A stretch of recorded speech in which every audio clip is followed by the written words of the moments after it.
สำหรับวันที่ 14 เมษายน 2026กงกับวันอังคาร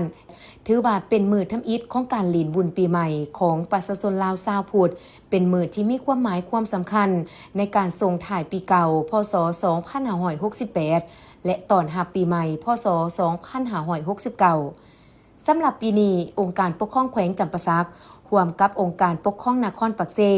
ได้จัดให้มีขบวนแห่จากกองกำลังภาคส่วนต่างๆภายในนครปักเซโดยเริ่มจากขบวนแห่ของพระสงฆ์สามเณรเฒ่าแก่มุนโธขบวนแห่นางสังขารตามด้วยขบวนก่อนกำลังจากโค้งเขตต่างๆภายในแขวงนครพิเศษปีใหม่ปีนี้ตกถึกเทพธิดาองค์ที่3มีนามว่านางราภเทวีเป็นบุตรของพญากบิลพรหม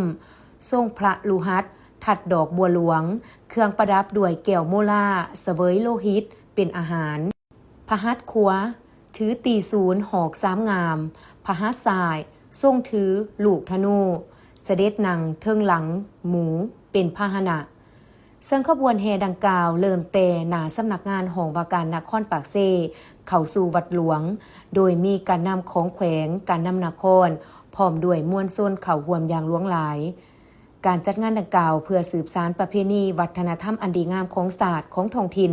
ที่เคยปฏิบัติกันมาอย่างยาวนานซึ่ง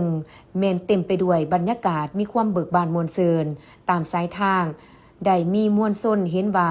มีประชาชนชาวพุทธก็คือเฒ่าแก่มุนโธชาวหนุ่มวัยหนุ่มยิ่งชายแม่นได้นำเอานำอบนำหอมมาฮดสงฆ์พระสงฆ์สามเณรและฮดนำผู้ที่เข้าร่วมขบวนแห่อย่างคึกคืน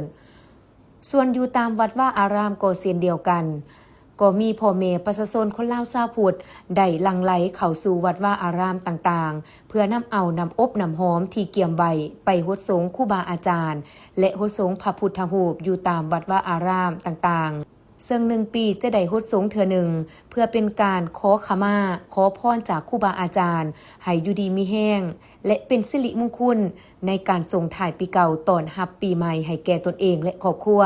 ทั้งนี้ก็เพื่อเป็นการสืบสานและอนุรักษ์รักษาวัฒนธรรมฮีตของประเพณีของลาวที่เคยปฏิบัติกันมาแต่โดนนานให้เคียงคู่อยู่กับคนลาวตลอดไปนอกนี้ในงานเฉลิมฉลองปีใหม่ยังจะได้จัดให้มีหลายกิจกรรมเพื่อสุขอยู่ส่งเสริมการท่องเที่ยวลาวให้มีบรรยากาศคึกคืนอีกด้วย